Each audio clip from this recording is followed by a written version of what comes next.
We are back, ladies and gentlemen. The camera. Welcome back to Two Dudes and a Mexican. Another live show here at Blackjack Mulligan's in Garfield, New Jersey. I'm your host, some dude named Victor Salazar. To the left of me, some dude named Peter Soprano. What's up?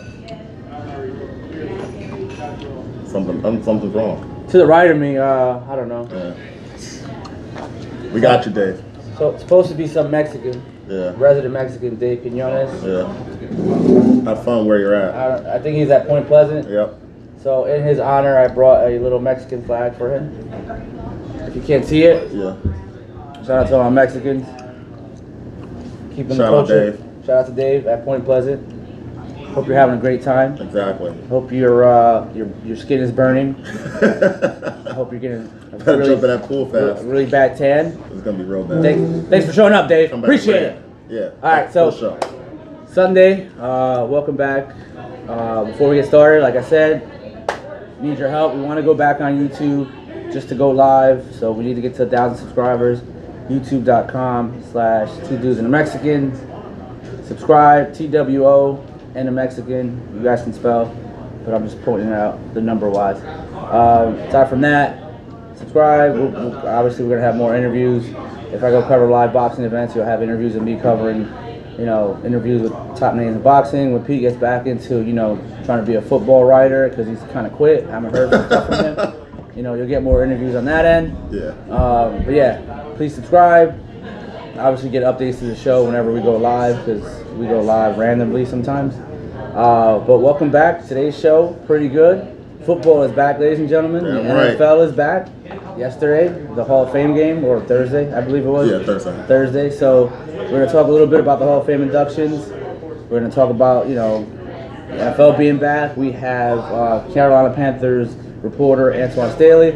Talk about Carolina Panthers, all things NFC South. Cam. And then we'll get into the baseball. I was in a suite yesterday. I don't have any voice because I was yelling. Sweet life. But start a rundown. Football's back, Pete. This is your era. We all love football. Yeah. And to my UK counterparts, NFL football. Don't yell at me. It's the National Football League. Yeah.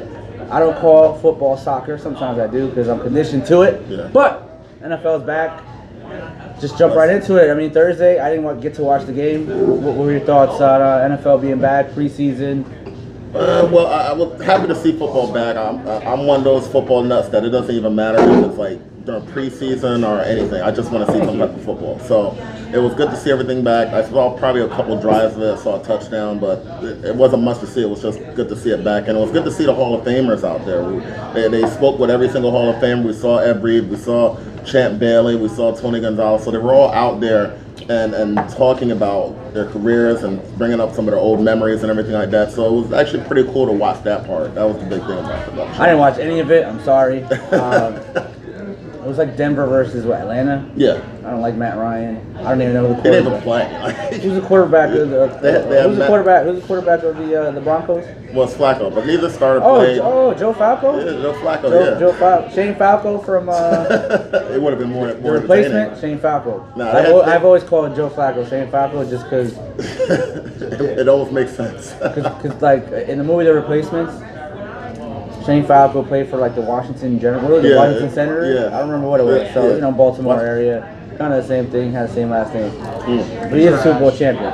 Yeah, I think he did get a Super Bowl, but he did a Super Bowl. When the lights went out in one of the stadiums. Got a chance to see Drew Lock play for Denver. Got a chance to see Matt Schaub. That's your boy, right? That's your boy, I like Drew Lock. I really like Drew Lock. I think he's gonna probably replace him definitely by year 2.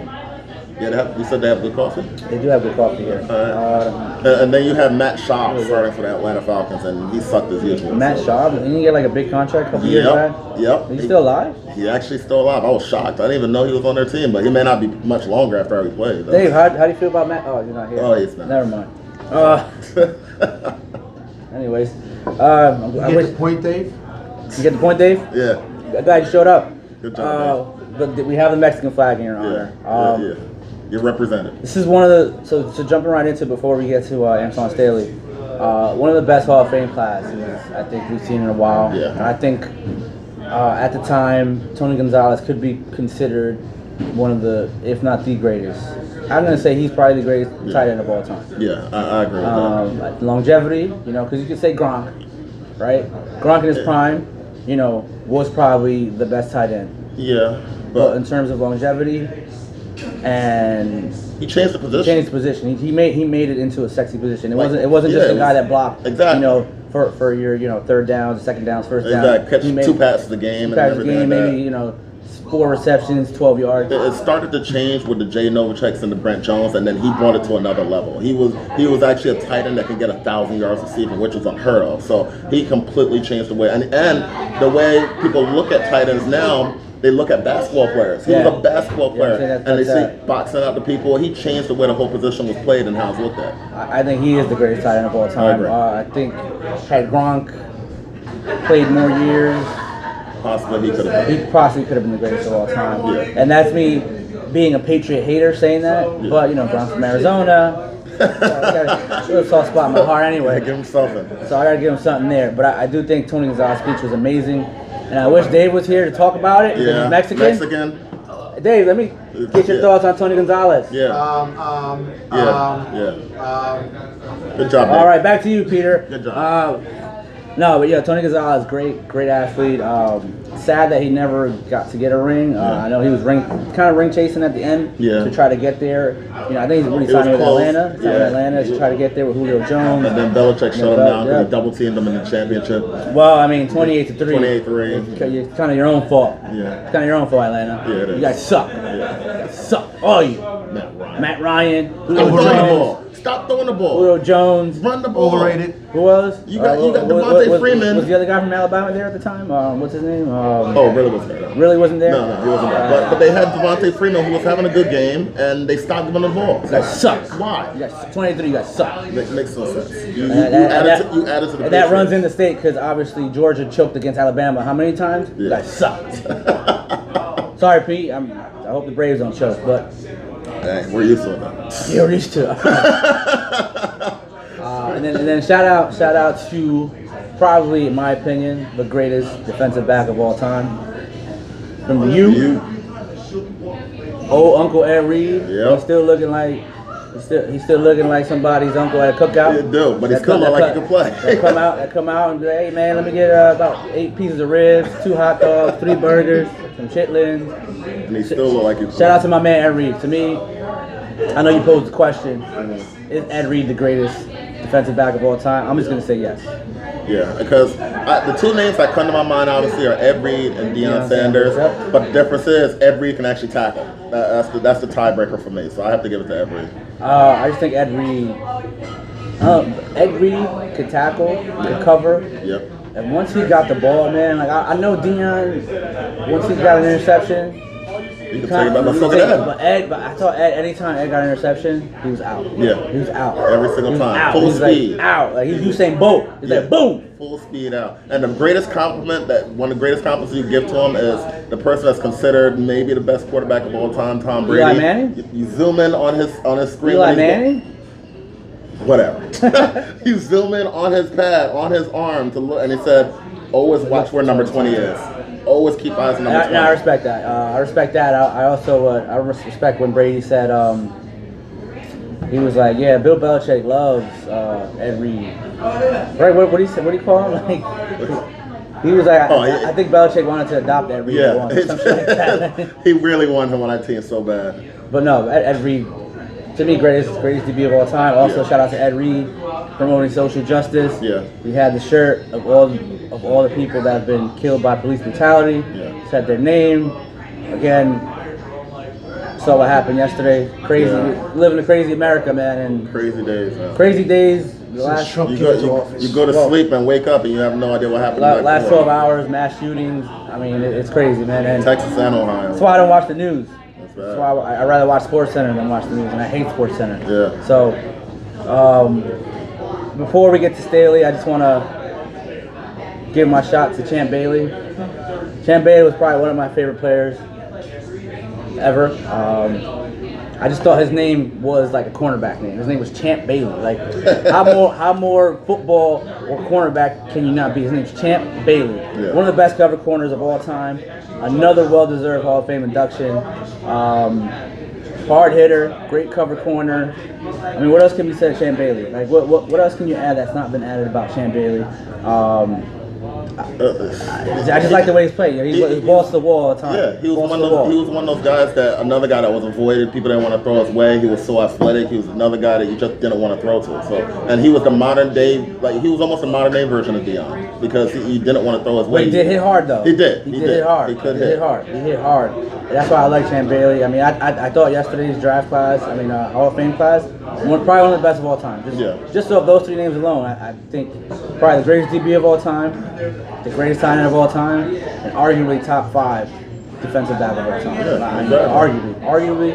So. And then you throw in the second tier like Ty Law and everything like that. Ty Law, unbelievable. Another great defensive back. I mean, we had some good times a couple years ago with DBs when the NFL actually let you play. Yeah, exactly. Now you can't play. Now you can't play. Can't even do anything. Now you can't play. You can't take a dump without getting called a flag for it. And we're about to get Antwan Staley on as I'm having my coffee. Delicious, by the way. At Blackjack's, 2 dudes and a Mexican. Man, there's some real funny stories about when we had earlier with Ty Law. Yeah, I can't wait to hear your story about Ty Law. Hello? Hi, Antwan. Yeah. Hi, this is Peter Clark and Vic from 2 Dudes and a Mexican. Thanks for joining us. Yeah, no problem. So, I know you, I've known you for a while. We've actually worked at the same site a couple times, but the first thing, I know you used to cover the Miami Dolphins. So, just to get this out of the way, I want to know about Devontae Parker because everybody's starting to hype with him again, and we heard this many times before, and he always disappoints us. Do you think that's the year he's going to finally break out, or do you think he's going to disappoint again? He definitely could be this year, but I definitely have my doubts. We've heard this the same story for like 2 or 3 years now. He'll have a good training camp, and yeah, he always shows out, but he don't put it together in the regular season. So it's unbelievable. But we're here to talk about the Carolina Panthers. You're with the camp and you're paying attention to everything there. And the main plan there, we always got to talk about Cam Newton. We got to talk about the arm, see how it's doing. We've seen video on the internet and everything like that, but video can be deceiving. You're there. How is Cam's shoulder doing? Does it look back to the old Cam or not? I mean, he looks fine now. I don't think we'll necessarily really know until it gets a live game action, especially in September, the first week against the Rams. But as far as all accounts, I think it looks really good. He's making all the throws. He's making 40-yard throws, intermediate throws, long throws. So at least right now he's doing pretty well. But again, yeah, you got to just take it with a grain of salt because we don't know until the regular season starts. Now, one of the things that Cam is obviously going to be very invested in is that new offensive line. You drafted one early this year with Greg Little, and that's always been one of the weak points of the team that they kind of hid because they ran the ball because they weren't great pass blockers. Now they seem to be starting to put together. Do you think this line can finally protect him the way he needs to be protected? It's definitely improved. They addressed the center position. Matt Khalil ended up retiring. Ended up drafting Greg Little as well. So, yeah, I definitely think they're in a better place at the offensive line position than what they were a year ago. How they perform is going to still be a question. But I definitely think, at least on paper, they're a better team than what they were last year on that side of the ball, which I also think that'll help off the running game and Chris McCaffrey as well. Well, now that you mentioned McCaffrey, he was the center of the offense last year with Cam being down. He caught a lot of the short passes because he couldn't throw the ball deep. And he was kind of worn. I don't know if he was worn down, but he took a lot of touches. This year now with Cam being back, do you think it's going to change a little bit more back to Cam being the center of the offense, or is McCaffrey going to be still the main key? Well, I think that they're still going to use him a lot, but they may limit a little bit of his touches. But you talked to Noah Turner, who was asked about that. He didn't think it was a big deal because he's been running backs like LaDainian Tomlinson and Emmitt Smith, who have had way more touches than McCaffrey. McCaffrey had like 300 touches if you factor in his catches and running with his carries last year. Emmitt Smith and LaDainian Tomlinson had well over the 400 range. So he's not too concerned about it. He's only 23 years old, so he's going to use them as much as he can. But they also have receivers like Curtis Samuel and also DJ Moore, who they drafted last year as well. 2 Dudes in the Mexican live with Antwan Staley, Carolina Panthers reporter. Thanks for joining us, Antwan. Just to touch on the Christian McCaffrey point, here in the tri-state area, the Jets signed Le'Veon Bell, and he's known for being a workhorse. 400 touches a year, maybe more than that. Do you see Christian McCaffrey actually taking the same route as maybe a Le'Veon Bell, as being maybe Le'Veon Bell 2.0 in terms of catches and rushes and basically doing it all coming out the backfield? Well, I mean, he did that last year, but not with 400 touches. I don't think they want him to get that amount, but I definitely think they want that safer type of production, if that makes sense. Obviously, you look at McCaffrey's receiving yards. He don't have it. I mean, his receiving, he had the most catches ever for running back at the as far as receptions. As far as running back position, he had over 1,000 yards. So I don't know if they want to try to run him into the ground like a Le'Veon Bell per se, but I definitely think they want the same type of production, if that makes sense. No, that does make sense. In terms of like Cam Newton and the pitch count, essentially what he's been being put on in the actual preseason, how do you see that affecting him? Is it going to be like a refresher for him in the regular season? Is that going to throw him off a little bit? Because that's something, I mean, we never heard of it, but I'm sure it happens with other quarterbacks. But I've never heard like it being publicized as much about, Cam Newton being on a pitch count per se. Well, Andrew Luck's not really playing right now. I'm sure if he probably could if he wanted to for the Colts. So I think that people are being cautious, especially considering what happened with Kevin Durant with the Golden State Warriors, and they don't want a injury to happen during the preseason when games don't necessarily matter. So you just kind of want to just have your players take it easy and get prepared for early September, as opposed to having this major injury now. So you hear about veteran days happen all the time. It's just a matter of, like you said, being publicized. But I don't think it would be a big deal to Cam. He's going to get, him and other veterans are going to get days off. That's just kind of how the preseason works. Now, in terms of the actual offense, it's always seemed like, aside from maybe Steve Smith, Cam's never really had that dynamic type of receiver, and it's always been Cam having to do it on his own. How do you see this wide receiving core this year? And is that a wide receiving core, along with Christian McCaffrey, one that can win the NFC South? Yeah, I definitely think that they're improved. Curtis Samuel was hurt last year, had some injury concerns. He came on late in the year. You look at DJ Moore. He also came on slow as a rookie, but played well in the second half of the season. So I definitely think both of those guys are going to be really productive this upcoming season. Getting Greg Olsen back from injury also helps if he can stay healthy. I definitely think that he'll be the go-to guy for Cam Newton once again. He's been the go-to guy for really since Steve Smith left, so I don't expect that to change as well. So you look at those three guys, I definitely think the Panthers have enough offensively and on the defensive end to win the NFC South this year. Two Dudes in the Mexican with Antwan Staley of Athlon Sports. I just want to continue on those wide receivers a little bit. What are your expectations for Curtis Samuel this year? He's a guy, as you said, was injured last year. They spent a high draft pick on him, and he reminded me a lot of Percy Harvin. What's your thoughts on him? Yeah, very fast, very explosive, can hit the home run with his ability, and so I expect him to be a game breaker type player for the Panthers. There, you got DJ Moore, who's more of a combo type of possession receivers, but it's good to have that good combination of both of those guys. So, but you look at Samuel, as long as he can stay healthy, yeah, I definitely think that will use him in a variety of different ways, and I definitely think he's better to stretch the defense this upcoming year and to put pressure on opposing safeties and quarterbacks. So, but yeah, I expect a big year out of him. I don't know if I'm going to say 1,000 yards per se, but I definitely think he may have about 8 or 9 touchdowns offensively. So, do you think they're a little bit worried about the youth of their wide receivers? I mean, he's a young wide receiver, as you mentioned. Moore's a young wide receiver. They do have Jarius White, and they just signed Chris Hogan, but they're not expected to be the starters. They expect to be Samuel, and Moore. Do you think they're a little bit worried about the youth of their group? No, like you said, they got Chris Hogan and they got Jarius White. Jarius White was been a good third down guy for them, especially last year.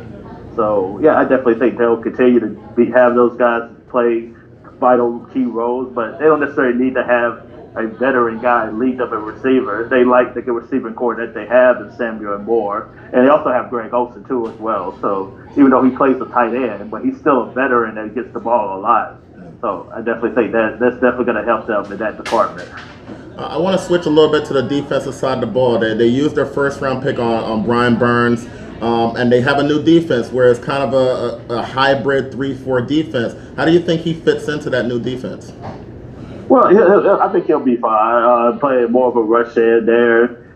And so, yeah, I definitely think it'd be something that he's been accustomed to doing. Yeah, he played more of his hand in the ground at Florida State, but I definitely think he's somebody that's going to be able to excel and being standing up and also being used with his hand in the ground at times. So they'll run some off D4-3 at times, but it'll mainly be a 3-4 as you alluded to, and they'll likely use him in a lot of different ways. But I definitely think he'll be fine in that capacity.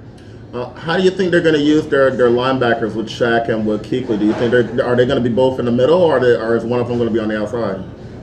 Yeah, it'll probably both be in the middle at times. They also, Luke, you can knock him up anywhere and be fine. I think they'll probably use him in a variety of different ways. Shaq has been played both inside and on the outside at times during his tenure with the Panthers. I definitely think that'll be the case there as well. And also take pressure off of Kuechly as well. But you'll mainly see Thompson probably on the outside simply because Thomas Davis, who ended up being a key linebacker for the Panthers throughout the years, is now playing with the Chargers. So essentially Shaq will replace his role on the defense. Also being a veteran in the locker room as well. Again, we're live with Antwan Staley, Carolina Panthers reporter. Two dudes in the Mexican. Antwan, just real quick on the NFC South, in terms of playoff jockeying and position, could you see more than one team from this division actually making it to the playoffs this year? I mean, yes, a couple of years ago, it was 3 teams. Yeah. So, I mean, there's no reason to think that it can't happen again. I definitely think the Falcons will be improved. They get Devontae Freeman back, which I think will help Julio and also Matt Ryan. And, of course, you got the Saints there with Drew Brees and Michael Thomas and Sean Payton and that crew. But so, I wouldn't be shocked if you have 3 teams make it. I definitely at least think 2 teams are going to make the playoffs out of that division. And what are your thoughts of the two, kind of the 2 best receivers in the division right now, and Julio Jones sitting out the whole preseason, and Michael Thomas actually securing the bag and being the highest paid wide receiver in the NFL right now? I mean, Michael Thomas has been productive. He wants to be rewarded. He was not happy with being a second-round pick, and he wanted to be paid. So I can't be mad at that. You got to do what you have to do in that whole. And Julio Jones feels like he's the best receiver in football, so he wants to get paid too as well. And I'm sure the Falcons will reward him in that way as well. So, but yeah, you really have 3 great receivers in this division. Also, you talk about Mike Evans for the Bucs, yeah, that's right, who's kind of really forgotten. So. Yeah, you really got 3 really good top of the echelon receivers in this division, and it's going to be fun to watch throughout the year. And so I'm a big hip hop guy, but I'm like old school hip hop from like '92 to 2001. So when my nephew comes at me with like hip hop music now, I have no idea what it is. What do you hear in that locker room right now, and what could you recommend me to listen to that I might actually put my ear to? I mean, it's a lot of good stuff right now. You got the new Rick Ross coming out there as well. So yeah, I've been definitely listening to that. The YBN Corday, I really like. The Lost Boy, you definitely need to check that out. All right. That's definitely one of my favorite CDs out right now. And I got another guy too. Check out a guy named Nico Wave and check his music out. So he has a really good song called Nothing Less out right now, what I really like. So I love Golden Age hip hop too, but also appreciate the music that's out right now as well. So if that makes sense. Nah, that's good. Thank you. Yeah. Who's the best lyricist of all time? I had to go with Nas. Yeah, that's what I'm talking about. Well, listen, we don't want to keep you any longer. We know you got to get back out there and watch the camp and everything like that. Antwan, thanks for joining us on 2 Dudes in the Mexican. I hope to have you back on soon during the season. All right, sounds good. Y'all take care. All right, thanks. So yeah, a couple interesting things there.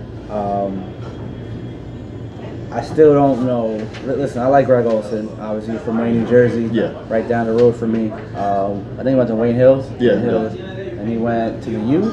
Went to the U, yeah, right? He went to the U. Is he going to be seeing that? He got hurt the last 2 years. Seeing that in terms of like Gronkowski getting hurt.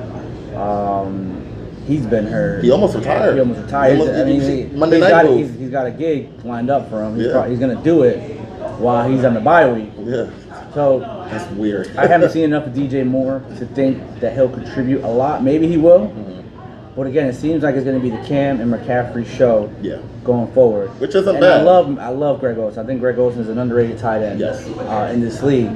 However, do you see, with the offense being out there, with a Michael Thomas on the Saints, with a Mike Evans and the Bucks, with Julio Jones and Freeman and Ridley and those boys in Atlanta, do you see them having the same power to compete with the rest of the division? Well, the one thing that they have that's probably better than those teams is their defense, and that's what's going to have to keep them in games because their offense is not as good as the Saints. Saints are the top echelon. The offense isn't as good as the Falcons, and maybe as good as the Bucks. But the point is, of those 4 teams, they have the best defense in the division, and that's what's going to have to try to keep them in games. And then people like McCaffrey and Cam are going to have to step up when it matters.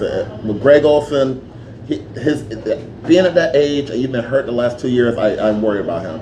But they do have a good backup tight end that they drafted a couple years in, Ian Thomas. He got a little chance to play a little bit last year. I think he's going to step up a little bit this year if Olsen were to get hurt. So I think they're okay there. So in terms of, he said that there should be more than one team from this division making it to the playoffs. Yeah. Do you foresee that happening? I know last year I predicted the Falcons sucking, which I got right. Yeah. Do you foresee more than 2 teams? Okay, more than 1 and more than 2. Let's go there. I think we will see 2 teams making the playoffs, and it's, the part that's weird about it is I don't think the Bucks will make it this year, but of the other 3 teams, I think all 3 of them have a legit chance to make it. So it's going to be a very interesting season to see if they beat up on each other, and maybe that causes them to not make the playoffs because they're all good teams. Or if 1 or 2 of them do separate, and maybe you never know, an injury could happen, and that changes everything. I don't think the quarterback whisperer and Bruce Arians can fix my guy crab legs. I mean, listen, they're hoping for that because listen. I mean, if you saw the Real Sports thing, I'm rooting for Bruce Arians. Definitely. I just think he's a solid dude, and the fact that the whole piece on him, all his major assistant coaches are all African American, or all African American actually. Yeah. And he's like, I'm not trying to make a statement, but they were the best guys for the job, which I kind of don't believe him. No, I do think, I think Byron Leftwich would probably be a really good offensive coordinator, and we already know the Jets' former coach was a great defensive, Bob Bowles, a great defensive coordinator. So I kind of rooting for them, and the stuff that we're going through right now, and the fact that there's only three or 4 black head coaches. I remember he had the first female on his assistant. That too, forgot about that. Walter. Yep. So he's always been innovative. But I just don't know if I still know if they have the Bobby. They still have Mike Evans. It all comes down to quarterback position. Chris Godwin. It all comes down to quarterback position. Yeah. It's going to come down to crab legs. Yeah, it will. Whatever Jameis Winston was doing, I have no idea what he was doing. Yeah, but it's up to him. It's going to come down to him. I just don't think he's right. He's not Cam. He's definitely not Drew Brees. No. As much as I hate Matt Ryan, he's not Matt Ryan either. No. So I don't hate Matt Ryan. I just think he's overrated. So I agree. It's a strong word. Well, yeah, I don't think he's a top 5 quarterback like people try to push him to be. But the point is that Ed thinks he is though. Oh, Shred Ed, shout out to you and your horrible takes on Twitter. Yeah, what other upset you're gonna pick that you're gonna be? He picked Ortiz to beat Wilder. Yeah, he did. So whatever. He picked Khan to beat Crawford. Anyways, switching gears, we are 7 weeks away maybe from the MLB playoffs. A lot of things are happening right now. The Mets bolstered their rotation. I'd like to get your thoughts on the Mets, David. It's a team. You got to talk about them. Good job, Dave. You got to talk about it. Now they can't make the playoffs. All right, I don't think he cares about the team. So Dave's quiet today, folks. I'm sorry. Yeah. So with all that being said, Marcus Stroman pitched yesterday. Yeah. 4 innings. I think he gave up 1/3. 1/3. Would he give up 5 runs? Yeah, he wasn't good. He wasn't good yesterday. Maybe 4, but yeah, he wasn't good. He wasn't good. If you are a Met fan, are you happy with what happened? And getting Marcus Stroman, keeping Noah Syndergaard, keeping Zach Wheeler. I know they wanted Jesse Vargas gone a long time Yeah, already. they wanted him gone. So, are you happy with that? If I'm a Mets fan, I would not be happy that I kept Wheeler because he's going to be a free agent at the end of the year. We already know the organization can be cheap with how they re-sign their players. So technically, in this rotation, he's the fourth guy. They're not going to pay the fourth guy almost $20 million, and he's probably going to get between around $15 million. They're not going to pay that. So he's not going to get Steve Avery money? No. Boy? No, I'm just kidding. I don't even know how much he's going to be. I legitimately think he's going to be gone because if they do sign Wheeler, then it's even lower. They already got DeGrom under a high deal. Wheeler will be a high deal. They're not going to keep both Stroman and Syndergaard. You don't think they are? They can't keep all of them. Why not? They don't pay. Dave, they're playing a big market. They're not going to Talk pay. to me. Why do the Mets spend any money? The cheap-ons. That's what they are. They're not going to do it. Dave isn't talking much today. I see you call fucking Dave. They're a big market team. Yes, but they are. But they just. If you can't keep two studs, We know their and a history. probable third.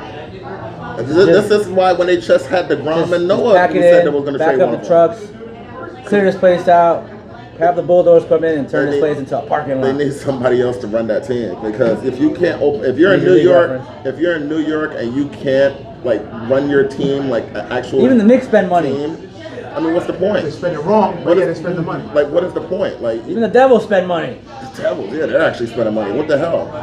Calm down, sir. I'm a Rangers fan. Fuck the Devils. Same. But listen, for real, you're in New York City. You have to be able to spend money. You can't be cheap in New York City. The fans are gonna hate you for it. And They do have a high payroll though. They are 10, I think, or 11. 10 for 11, really? Really? The Braves are like 14th, and they're super cheap. So what the hell? So you got to brace it up. You should be a top 5 team. So listen, they have to find some way to keep at least 2 or 3 of those guys. What's biometrics? Is that like analytics? Yeah, kind of. Trash. You see this Android shit going on right now? Fingerprints. What the hell, man? Come on. But yeah, I don't think there'll be if I'm a Mets fan, I wouldn't be happy that I kept Wheeler. Stroman, I think, is a bit overrated, but they didn't spend much to get him, so I don't think that's a big deal. And Syndergaard, I would try to sign him long term. That's the guy that if you can get DeGrom and Syndergaard long term, the rest is extra. So you think that validates them not selling? No. I think they should. I think they should have sold. I think them and the Giants should have sold. And the Giants made even less sense than the Mets because they actually traded off a couple people and didn't sell the 2 biggest pieces that they have. So that made no sense at all. They were worse than the Mets. But if you're the Mets, you either got to go for it or you got to trade off. And I don't care about this winning streak that they're having when they're beating up on bad the teams. White Sox. They're beating up on bad teams. So I don't care about this streak that they're having. And then Pirates. And Pirates are bad. They're a 500 team. White Sox are bad. When do they actually play a real team? Then we can decide. Yeah, probably. I think we'll wait. We'll wait. The jury's still out on Brody and these moves. We'll wait. We'll wait to see. I'm not because who knows? Let's see. What are they? 4 games back now? 5? Yeah, we're 4 games out. 4 games out. Do you think they'll get within like a game or get to the If they do, Dave's gonna pop champagne. Yeah, on the show though? On the show. On the show? There you go. Yeah, do it on the show. Do it on the show. Let's call Dave. In terms, we can. He's in the pool. Getting, he's in the pool. In the pool with getting a nice suntan or something. I don't getting know. burned. In terms of the favorites from this trade deadline, obviously the Astros became the favorites in the American League East. Yes. In the NL, American League East, American League. In the NL, still the Dodgers. Yes. Right. You got Walker Buehler. Yeah. Ryu, Yeah. and even though Kershaw's still on his game, even though he sucks in the playoffs, Yeah. can anyone beat the Dodgers in the playoffs?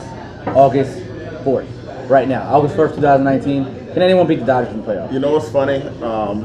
A team that has not been good in the playoffs, I think is the only team that can beat them. I think I know where you're going with. And that's the Washington Nationals. Nationals. I think if the Washington Nationals could find a way to get over that hump to actually win a playoff game, I think they have what it takes to actually beat the Dodgers because you got Scherzer. Even though it's right now, you have Scherzer, you have Strasburg, you got a bunch of hitters there that are really good hitters. Paxton, yeah, you got Anibal Sanchez. You have everybody there, and you traded for 3 relievers, so you're fixing your bullpen. You have what it takes to actually beat them, but they just got to get over that mental hump. So I would say if there's one team that can beat the Dodgers, it'll be the Nationals. Do you think Bryce Harper is a little pissed off that he didn't stay in Washington?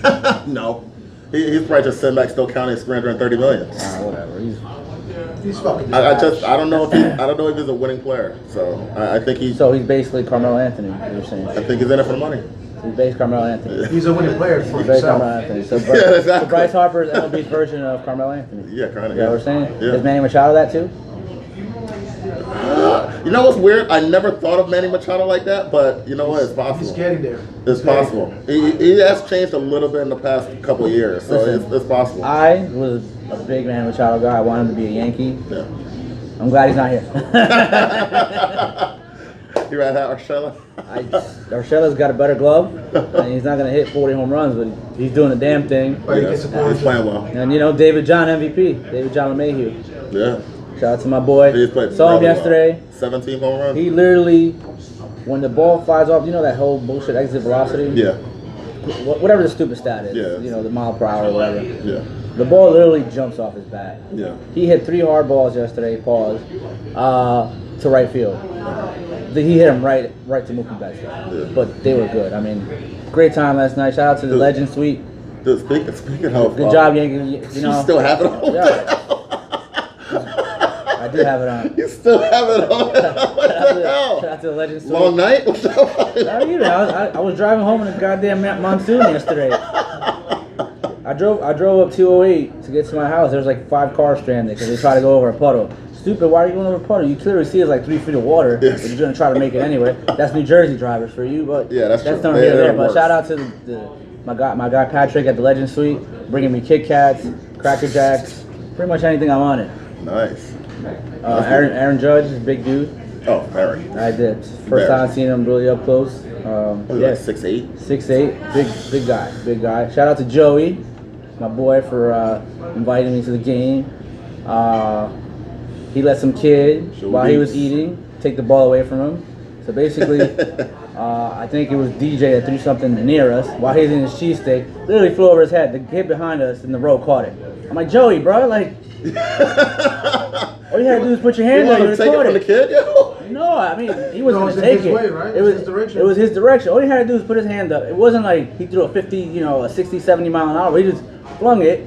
All Joey had to do was, so we're sitting in the 4th row, the guy in the 5th row, little kid in the 5th row gets it, and he's a Met fan. Oh, So he's like, oh, it's great seats. But, I'm still a Met fan. give that back. I had asked to see the ball. I was this close to just saying, fuck you, kid. I'm taking the shit with me. But I didn't. 2 dudes and Mexicans for the kids. For the children. For the children. And then before Chapman struck out Benintendi to end the game, LeMahieu threw a ball at Judge, and then there was some other dude sitting in the first row. Aaron, can I get the ball? I had told Joy once Aaron got the ball, I'm like, yo, ask Aaron for the ball. Yeah. He'll give it to you. He's like, nah, you're not gonna do that. Oh. And he threw the ball to the kid. I'm like, Joey, Oh bro. my god. That's more me being scared to ask Aaron too. I should have. Good times last night. Before we go, American League, Astros, clear favorites. Yes. Can anyone in the American League beat them now? Yes. Yes. If there was one team, the only team that I could think of right now, and it's because I don't know much about them, is the Minnesota Twins. Get the fuck out of here. The Minnesota Twins. Dave, come get your man. The Dave. Minnesota Dave, Twins, Dave. because they're the unknown thing. So Thank you they for don't watching know. Blackjack. They don't know any better. But the biggest thing with the Minnesota Twins, they never beat the Yankees. So if they ever play the Yankees, they're out of the They're never playoffs. gonna beat the Yankees. Yeah, that's it. Automatically out. Some dude from Bronx Pinstripes. Shout out to them for coming. Nick Kirby for coming on the show last time. Actually pointed this out to me. When the Yankees beat the Braves. Sorry, Pete. '96. I'm out. Smoltz, Glavine, I'm calling Kirby Yates. and Kirby Yates. Who's he closer for? The Brewers? Yeah. Anyways, he I think said- Twins, man. Sorry, Nick Kirby. Kirby Yates. Same guy. He told me. This is all stats, obviously. But he told me when the Yankees beat the Braves, they had Smoltz, Glavine, and Maddox, obviously. Yeah. At that time, Andy Pettitte had 14 wins, which Domingo Germán does now. Yeah. And I know you're going to say, well, Domingo Germán's Andy Pettitte. We didn't know Andy Pettitte was Andy Pettitte at that time either. Tanaka had a 4.79 ERA. Cone, I think it was Cone or maybe Jimmy Key. Jimmy Key had a 4.76 ERA. And I then think it was Key. It was Key. Key had a 4.76 ERA. No, he had a bad 96. And then David Cone was injured, and he came back from injury, so he's trying to parallel that with Severino. Great comparison. don't know if it pertains to it, but still, I don't think the Yankees should be discounted at all. We went 7 with them when we basically were just young kids. Basically, the team was all young kids, so we went 7 with them. I still think it's going to come down to that. I still think it's going to be Yankees and Astros in the CS, and then we'll see what happens. I think the Red Sox are done. I hope today we bury them. We bury those bums from Boston because everything in Boston sucks. So, but we buried them bums. Would be great because they were talking all that shit last week when they took 3 out of 4. We're coming for you. Singing a different tune up on I-95 this day. A little bit, right? So, I think it's going to come down to the Astros and Yankees, and we'll see what happens. I agree with that. I think that, like I said, if the Twins are playing the Yankees in the playoffs, Twins are going to lose. And the Astros right now. What are your thoughts on the Indians, though? What are your thoughts on the Indians, though? Trading Trevor Bauer. I didn't like that because the playoffs are always about pitching, defense, and clutch hitting. And you just traded away your best pitcher because Kluber has been hurt all year. You got the broken arm, whatever. So we don't know if he's going to come back or normal. So you just traded away your best pitcher for Yasiel Puig. Pretty much. Yeah, Yasiel Puig will fight for you, though. He'll probably fight in the locker room too. Sometimes you need that. Suspended for 3 games. You need to have pitching in the playoffs, and that's the part that worries me about the Cleveland Indians. Okay, fair enough. Fair enough. One more shout out to the people, the dude in front of me. Great trash talking. I've never seen like proper trash talking. Really? The guy was like, hey Bogarts, why is your first name a derivative? What the hell is that? That guy's too smart for me. I'm like, is Xander a derivative? What the hell is that? He was like, That's some next level shit. He was like, hey, the guy's name was Matt. He was like, hey Matthew, you're terrible at pitching. Me and Joe were looking at each other like, yo, we need to go back upstairs. Yeah, you did. Hell no. Can't stay. Never going back upstairs. Can't stay next I got Kit Kats delivered to me. What are you talking about? That shit upstairs. I'm sitting upstairs. Fuck all that shit. Before we go, I want Pete to tell a story about how he is a Patriots fan. I'm not a Patriots fan. Because he has a Ty Law jersey. Listen. I want to hear that story. Listen, so way back when it was the AFC and NFC championship games, we were watching Carolina versus the Philadelphia Eagles. Carolina won the game, but the biggest thing about that was Ricky Manning, unknown cornerback, got 3 interceptions in that game off Donovan McNabb. So then, fast forward to the main event of that day, we had the old school rival, Colts with Peyton Manning versus the Patriots with Tom Brady. And during the game, Ty Law had 2 interceptions, and I said, listen, we saw 3 interceptions already earlier in the game.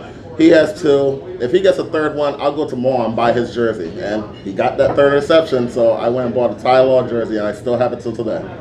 This is goddamn. You fucking serious, man? I'm a man of my word. I said if he got a 3rd interception off Peyton Manning, who didn't throw much interceptions back then, I would go and get a jersey, and I did. I had to. I'm a man of my word. I live up to my bets. I would never, ever in my life buy anything related to Boston or their shitty-ass sports teams. Not even off a bet? You gotta fulfill your bets, Marcos. I mean, maybe. He's a Patriot fan. I'm not a Patriots fan. I got like freaking 10 Titans jerseys. What do you mean a Patriots fan? So, maybe you like the one colors. Patriot fan's jersey just Maybe you like the trump everything colors. else. Maybe you like the colors of the Titans.